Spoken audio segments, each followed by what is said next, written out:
वो नहीं मरा है, वो हमेशा बना हुआ है। तो ये जो नित्य तत्व है हमारे भीतर ही है। ये ज्ञान यज्ञ द्रव्यमय यज्ञ से क्यों श्रेष्ठ है, इसकी चर्चा हो रही है। तो ये जो नित्य तत्व है, जो कभी नष्ट नहीं होगा, जिसका कभी जन्म नहीं हुआ या निर्माण नहीं हुआ और जिसका कभी नाश नहीं होने वाला, क्योंकि जिसका जन्म हुआ है उसकी मृत्यु होगी, जिसका निर्माण हुआ है एक दिन वो समाप्त होगा। तो अनित्य की श्रेणी में आ गया वो। अनित्य को पकड़ कर रखने में जीवन में अनित्य सुख मिलेगा, अनित्य सुविधाएं मिलेंगी, और जब छूटेगी तो बड़ा कष्ट होगा। ये अनुभव करके आप देखें। तो जीवन में अनित्य वस्तुओं में हम इतने उलझे हुए हैं कि नित्य की ओर ध्यान नहीं जाता है। तो नित्य की ओर ध्यान देना चाहिए, और वो नित्य हमारे भीतर है। इस नित्य का चिंतन, इस नित्य का स्मरण, ये ज्ञान यज्ञ है। यज्ञ की पूर्णाहुति नहीं हुई है अभी, उसका प्रारंभ है ये। अब आइए व्यवहारिक ज्ञान यज्ञ, भगवान जिस ज्ञान यज्ञ की बात यहाँ कह रहे हैं कि सब कर्म उसमें समाप्त होते, उसको हम लोग देखने का प्रयत्न करें। ये नित्य अनित्य की बात जो आपके सामने मैंने वस्तु के संदर्भ में रखी, पदार्थ के संदर्भ में रखी, अब उसको हम अपने व्यक्तित्व में लगाकर देखें। यहीं से साधना प्रारंभ होगी कि हमारे भीतर क्या अनित्य है और क्या नित्य है। सबसे निकट हमारे कोई है तो हमारा शरीर है, जिसका अभी हम अनुभव करते हैं। शरीर से निकट मन है, मन बुद्धि उससे निकट है, और आचार्य बताते सबसे निकट तो हमारी आत्मा है। उसको अभी न सोचें, पर हमारा शरीर अभी सबसे निकट है। हमारा शरीर नित्य है क्या? ये कप प्लेट की तरह ही है, ये शरीर नित्य नहीं है। अच्छा, नित्य नहीं है तो क्या इसको फोड़ दें, तोड़ दें? आपके घर में कांच के गिलास और चीनी मिट्टी की क्रॉकरी अनित्य है, ऐसा आपने यहाँ सुना? आप आश्रम से घर गई, नौकरानी को बुलाया कि एक जरा पत्थर ले आ, तो और पत्थर लेके सब अनित्य को तोड़ दे, ऐसा करेंगी क्या? नहीं करेंगे। अरे भाई, उसका तो उपयोग करना है। अनित्य है तो तोड़ तो नहीं देना है, पर जानते हैं कि अनित्य। ये देह सबसे पहले अनित्य है। अब जब ये अनित्य है ये देह, तो फिर ज्ञान यज्ञ की प्रक्रिया क्या है? ज्ञान यज्ञ ये कहता है कि अनित्य वस्तु का उपयोग कर लो नित्य की ओर जाने के लिए। सीढ़ियां हैं ये, इन सीढ़ियों से जाना है। तो इस बात को दृढ़ता से सोचे कि शरीर अनित्य है। अच्छा, अनित्य है तो क्षण क्षण क्षरणशील है, धीरे धीरे नष्ट होता जा रहा है। कोई भी अनित्य वस्तु संसार में चिरकाल नहीं रहेगी। आज पृथ्वी जैसी है ऐसी नहीं थी।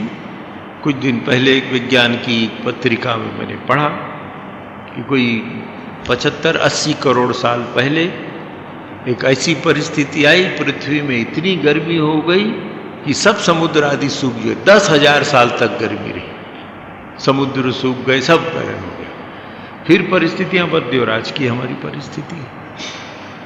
तो हमारी देह का भी वही हाल है। ये अनित्य देह है, किंतु इस अनित्य देह के द्वारा नित्य की ओर जाया जा सकता है। अनित्य से नित्य को प्राप्त किया जा सकता है, लीला से नित्य में जाया जा सकता है। तो जब ये धारणा दृढ़ हो जाएगी कि देह अनित्य है, तो तुरंत हमारे मन में प्राथमिकता आएगी। पहले क्या काम करना चाहिए, प्रायोरिटी, कि सबसे पहले क्या काम करें।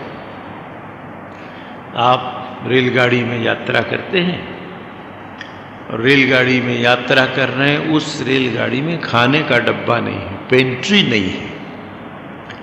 पेंट्री नहीं है, एक बड़ी जगह में गाड़ी रुकी, तो गाड़ी रुकी तो आपने नाश्ता लिया और चाय ली। उस चाय वाले ने अपने गिलास में चाय आपको दिया, आपके हाथ में नाश्ता चाय सब है, और उतने में चाय वाला करता है कि अरे भाई साहब जल्दी कीजिए, बहन जी जल्दी कीजिए, गाड़ी छूटने वाली है। तो आप नाश्ता करना बंद कर देते हैं। अच्छा भाई चाय पी लो पहले, जल्दी से चाय पी के उसको वापस कर देते हैं। तो प्राथमिकता चाय पीने की हुई कि नहीं? नाश्ता तो अपने पास है, गाड़ी में बैठ के भी हम नाश्ता कर लेंगे, पर गाड़ी छूट रही, गिलास वापस करना है तो पहले चाय पी लो। ये क्यों बोध आया कि वापस करना, जल्दी इसको दे दे रहा है। जिस दिन ऐसा हमको लगने लगेगा कि ये अनित्य शरीर, जिस काम के लिए मिला है पहले वो काम कर लो भाई, नाश्ता बाद में होगा, चाय पीने का काम तो करो। और वो चाय पीने का काम क्या है? आध्यात्मिक जीवन बिताने का प्रयत्न। वो अगर हम करते रहे तो सारे जीवन आनंद से हम आध्यात्मिक सुख का नाश्ता करते रहेंगे अनंत काल तक। पर पहली आवश्यकता है कि ये बात समझ में आ जाए कि ये अनित्य देह इसलिए मिली है कि इससे नित्य की ओर बढ़ सके।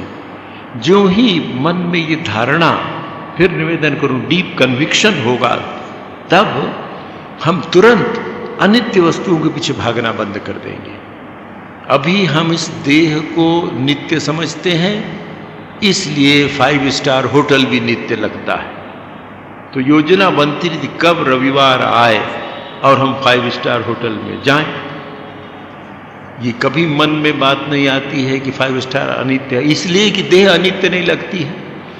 तो हमारी प्रधानता अनित्य देह से अनित्य वस्तुओं के भोग की ओर हो गई है।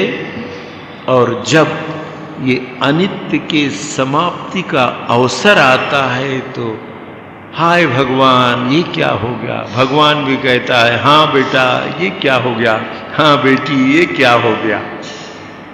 तब देर हो चुकी होती है।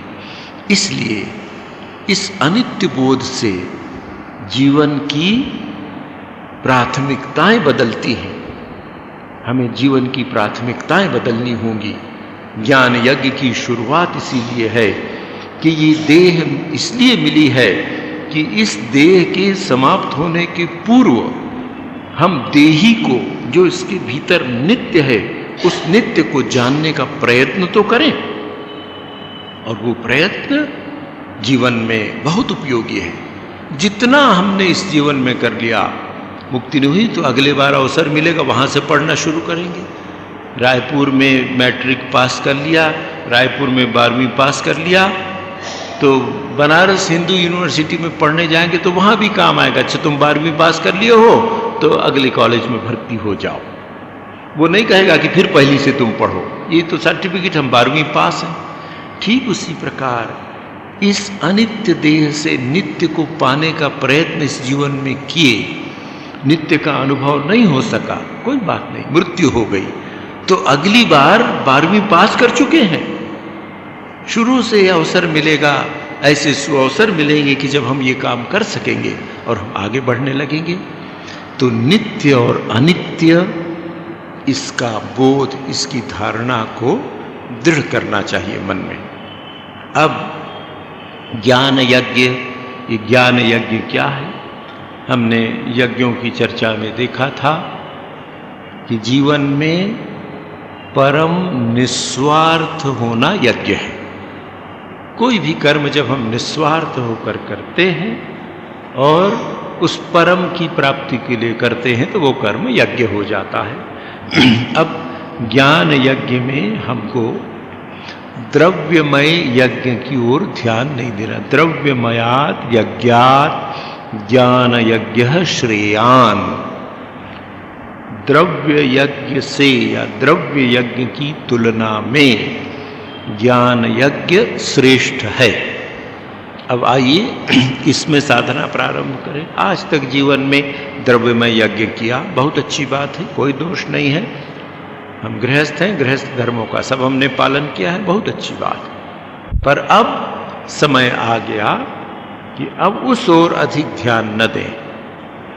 अब हम मंदिर में जाएं तो भगवान से ज्ञान मांगने के लिए जाएं, भक्ति मांगने के लिए जाएं। कल तक मंदिर में जाते थे तो भगवान से ये कहते थे कि प्रभु अगर मुझे तुम इस चुनाव में जिता दोगे तो तुम्हारे मंदिर में संगमरमर का पत्थर लगवा दूंगा। बहुत अच्छी बात है। 4 टुकड़े संगमरमर का मंदिर बना दिया, 1 करोड़ 2 करोड़ का। अरे जिस खदान से संगमरमर आया उसका मालिक तू और तेरा बाप है। अरे उसका तो वही मालिक है जो सूरज और चंद्रमा का मालिक हो। उसको संगमरमर पत्थर लगवाने की घूस देते हैं। क्यों देते हैं? कि हम उससे कुछ मतलब निकालना चाहते हैं। अब हम ये नहीं करेंगे। हमारा द्रव्यमय यज्ञ का पर्व समाप्त हो गया। अब ज्ञान यज्ञ का पर्व प्रारंभ हुआ है। ज्ञान यज्ञ का पर्व जब प्रारंभ हुआ है तो पहले हम इस बात की दृढ़ धारणा करेंगे, प्रयत्न करेंगे, स्वयं अपने आप से प्रतिज्ञा करेंगे, दूसरों को नहीं बताएंगे कि इसी जीवन में हम ये जानने का प्रयत्न करेंगे कि आखिर भीतर मैं कौन हूं। बाहर तो बहुत देखा, आत्मज्ञान ही ज्ञान है, ईश्वर का ज्ञान ही ज्ञान है और बाकी सब अज्ञान है।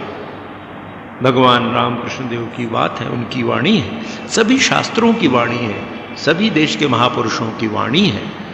तो इस बात को हमने सुना, अब उसको गुनना पड़ेगा। सुनकर गुनना माने मनन करना, दिन रात उसका चिंतन करना पड़ेगा कि अच्छा ऐसा सभी शास्त्र कहते हैं कि हमारे भीतर एक ऐसा तत्व है, ऐसा सत्य है कि जो शाश्वत है, जो नित्य है, जिसको जान लेने पर मनुष्य सभी प्रकार के दुखों से मुक्त हो जाता है, जिसको जान लेने पर परमानंद की प्राप्ति होती है। इसकी चर्चा अपने आप में बड़ी कल्याणकारी है। ज्ञान यज्ञ का प्रसंग है, इसलिए यहाँ से प्रारंभ करना पड़ेगा कि अरे नहीं, ये संसार का ज्ञान बहुत हो गया, बहुत कुछ जान लिया, क्या मिला? सूचनाएं मिली, कुछ थोड़ी सी उपयोगी ज्ञान थोड़ा सा आ गया, कैसे बिजली बिगड़ जाए तो बना ले, सीख लिया, ठीक है। बिजली फ्यूज हो गया तो बना लिया, थोड़ा सा प्रकाश मिला। जीवन में कोई परिवर्तन आया क्या? जीवन में उन्नति हुई क्या? उस बिजली बनाने के ज्ञान से क्रोध कम हुआ क्या? काम कम हुआ क्या? लोभ कम हुआ क्या? मन की अशांति कम हुई क्या? जीवन में अस्थिरता क्षण क्षण में अस्थिर है। एक क्षण के लिए, 2 मिनट के लिए आंख बंद करके शांति से नहीं बैठ पाते हैं। कंप्यूटर के मास्टर हो गए, कुछ लाभ हुआ? चिकित्सा शास्त्र में सब कुछ जान लिए, कुछ लाभ हुआ? थोड़ी सेवा हो गई। वो निरुपयोगी नहीं है, पर हेय है, दूसरे नंबर का है। इसलिए अब हम सोचेंगे कि नहीं, अपने को जानना ही ज्ञान है। अपने स्वरूप का अनुभव करना, जानने से तात्पर्य अनुभव करने से, वही ज्ञान है, बाकी सब अज्ञान है। तो अब अज्ञान की जितनी आवश्यकता है उतना उसका उपयोग कर लें, बस, उससे अधिक नहीं। बाकी सारा समय, सारा चिंतन इस ज्ञान में लगाएं। इस ज्ञान को लगाने, जानने के लिए क्या करना पड़ेगा? ये श्रेय है, सर्वम अखिलम कर्म ज्ञाने परिसमाप्यते। ये इसका दूसरा पक्ष है, पर ज्ञान की थोड़ी सी और चर्चा करके इसको हम देखें। अब जब ज्ञान योग की साधना हमने प्रारंभ की तो प्रारंभ नित्य और अनित्य से हुआ, और ये निश्चय हुआ कि हमारे भीतर एक नित्य तत्व है। अब उस नित्य तत्व को समझने में, नित्य तत्व को जानने में बाधाएं क्या है, ये देखना चाहिए। ज्ञान को छिपाने में या ज्ञान को ढककर हमें अज्ञान में रखने का एकमात्र कारण है, और वो 3 शब्दों में है, वासना, इच्छा, आकांक्षा, कोई भी नाम दे दीजिए। जब तक हमारे मन में इच्छाएं हैं, इच्छाएं सांसारिक इच्छाएं हैं, ईश्वर प्राप्त करने की इच्छा इच्छाओं में नहीं है। यदि आत्मज्ञान या ईश्वर प्राप्त करने की तीव्र इच्छा है तो हम परम सौभाग्यशाली हैं। अन्यथा अन्य प्रकार की इच्छाएं हृदय में आकांक्षा उत्पन्न करेगी।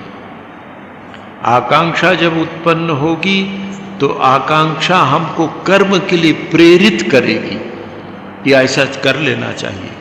इच्छा से आकांक्षा, आकांक्षा से कर्म, कर्म में दिन रात लगे रहेंगे। और हम जानते हैं कि कर्मों के द्वारा सबकी सब आकांक्षाएं पूर्ण नहीं होती हैं।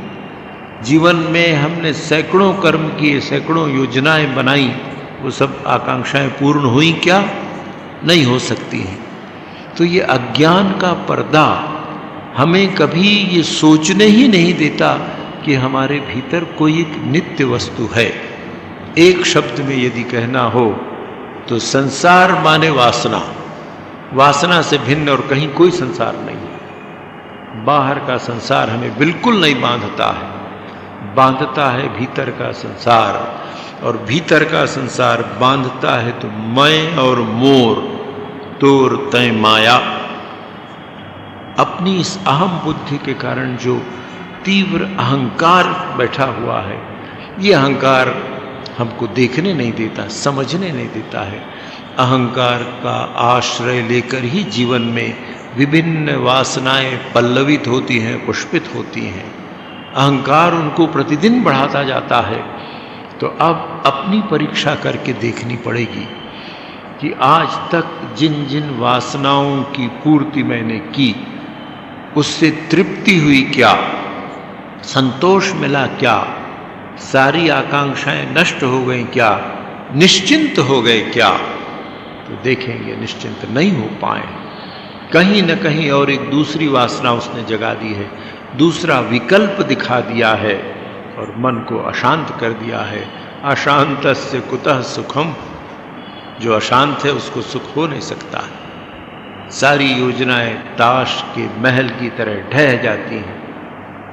अनित्य जब मिटने के दहलीज पर आ जाता है तो पता लगता है कि हमारी सारी योजनाएं भी मिट गई, हमारी आंखों के सामने, हम देखते रह गए। तो इसलिए अब हमारे भीतर जो अनित्य है, उस अनित्य को ढकने में, उसको रोकने में कारण हमारी वासना और हमारा अहंकार। अब ये देखें, आज निश्चय कर लिया हम निर्वासना हो जाएंगे, निरहंकार हो जाएंगे, ऐसा नहीं हो सकता है। धीरे धीरे चलना पड़ता है। और धीरे धीरे चलने का क्रम यही है कि पहले हम विचार करके देखें। विचार की प्रक्रिया में, ज्ञान योग की साधना में आत्मनिरीक्षण करना पड़ता है। ज्ञान योग का यही एकमात्र उपाय, यही ज्ञान यज्ञ है कि जब हमने बाहर से सुन लिया, देख लिया, हमारे मन में नित्य और अनित्य का बोध हो गया, बुद्धि से हमने समझ लिया, तो अब इस ज्ञान यज्ञ की प्रक्रिया में हम लगे हैं। ज्ञान यज्ञ की प्रक्रिया में हम लगे हैं। क्या है? आत्मनिरीक्षण के द्वारा स्वयं के भीतर देखना है। आज तक बाहर देखते थे। साधना का प्रारंभ ही आत्मनिरीक्षण से होता है। केवल ज्ञान योग नहीं, सभी साधना में आत्मनिरीक्षण आवश्यक और सहयोगी है, किंतु ज्ञान योग में तो प्रधान है। आत्मनिरीक्षण के द्वारा ही अपने आप को देखकर स्वाध्याय, स्व अध्याय, श्रवण, मनन और निधिध्यासन की जो बात है, अपने भीतर झांक कर देखना पड़ेगा।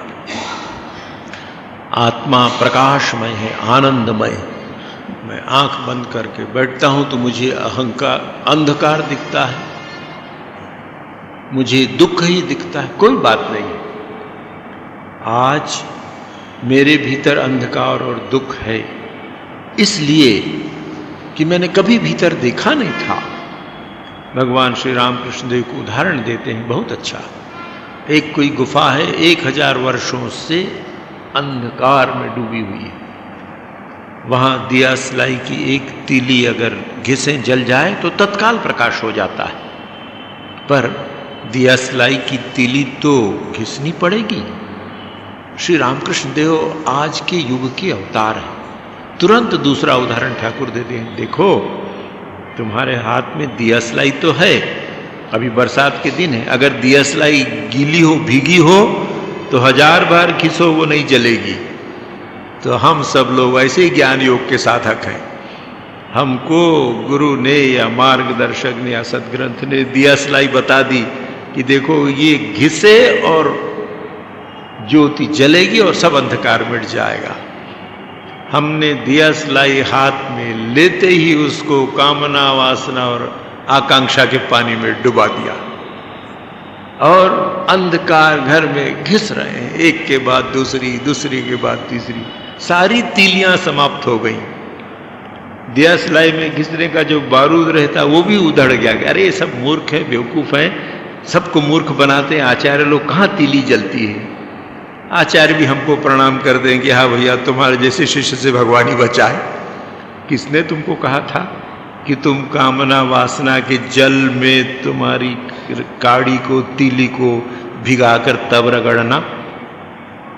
तो अंतर निरीक्षण, आत्मनिरीक्षण में ये देखना पड़ेगा कि हमारी दियसलाई और तीली इन वासनाओं से भीगी तो नहीं है।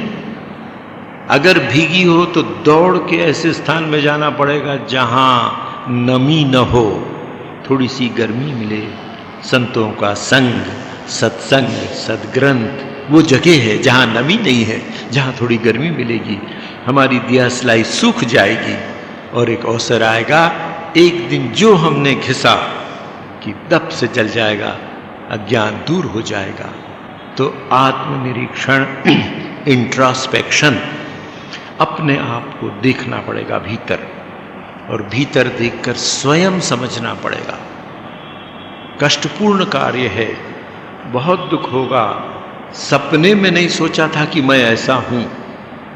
अभी तो मेरी जो भी धारणा है वो लोग क्या कहते हैं, ताली बजा, वाह वाह वाह, क्या स्वामी जी बड़े विद्वान, फलाने जी बहुत अच्छे, आप कितनी सेवा करते हैं, वाह, किसी को आप ऐसे अच्छे कलेक्टर हैं, सब जिले का कल्याण कर दिया, वाह, आप इतनी सेवा भावी डॉक्टरनी, इतना सेवा करती। तो मेरा दृश्य, मेरी अपनी धारणा अपने संबंध में मेरी नहीं है, लोग मुझे जैसा बनाते हैं मैं उसी प्रकार सजने की कोशिश करता हूँ। एक बिटिया यहीं बैठी है, भगवान ने बड़ी कृपा की, वो अपने एक रिश्तेदारों के यहाँ गई थी, बड़े संपन्न लोग हैं, आकर मुझसे कहती है कि बड़ी कृपा थी मामा भगवान में। क्या हुआ बेटा?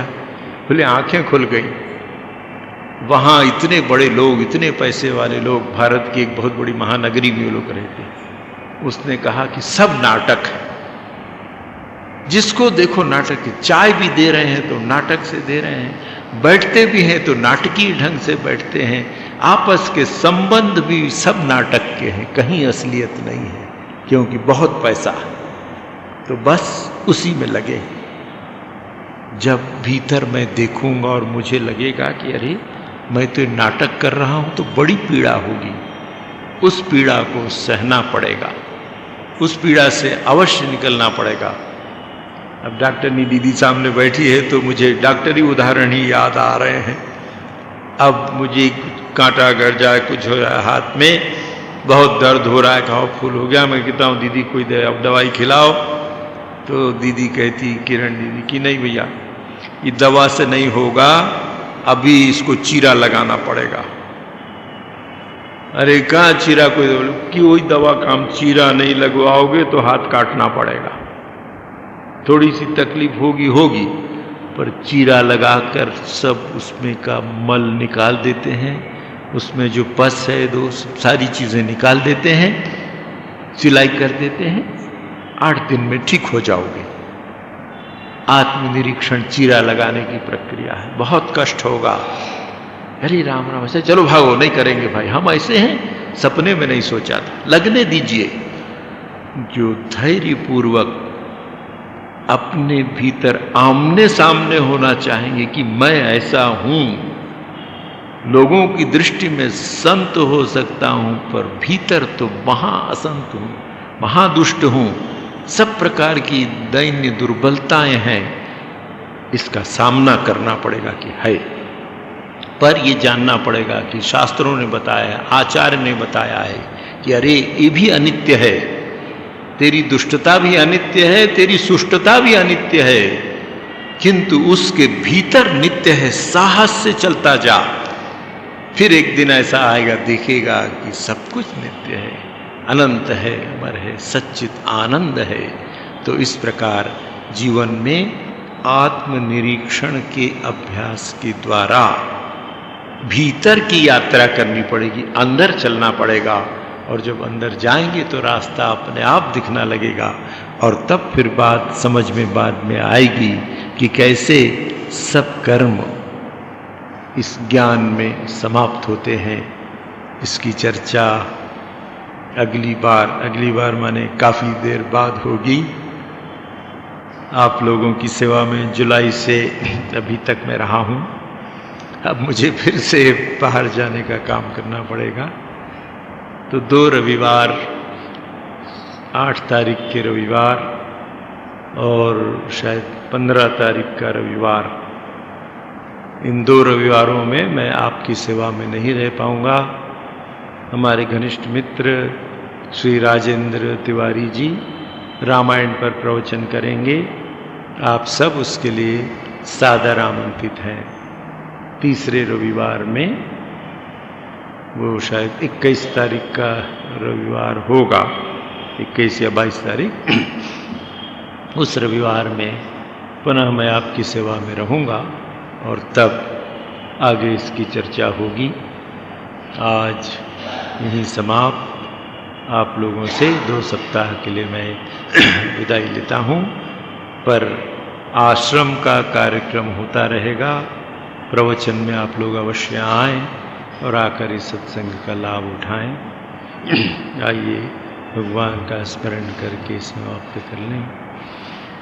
ओम शांति शांति शांति। हरि ओम तत्सत्। श्री राम कृष्णार्पणमस्तु।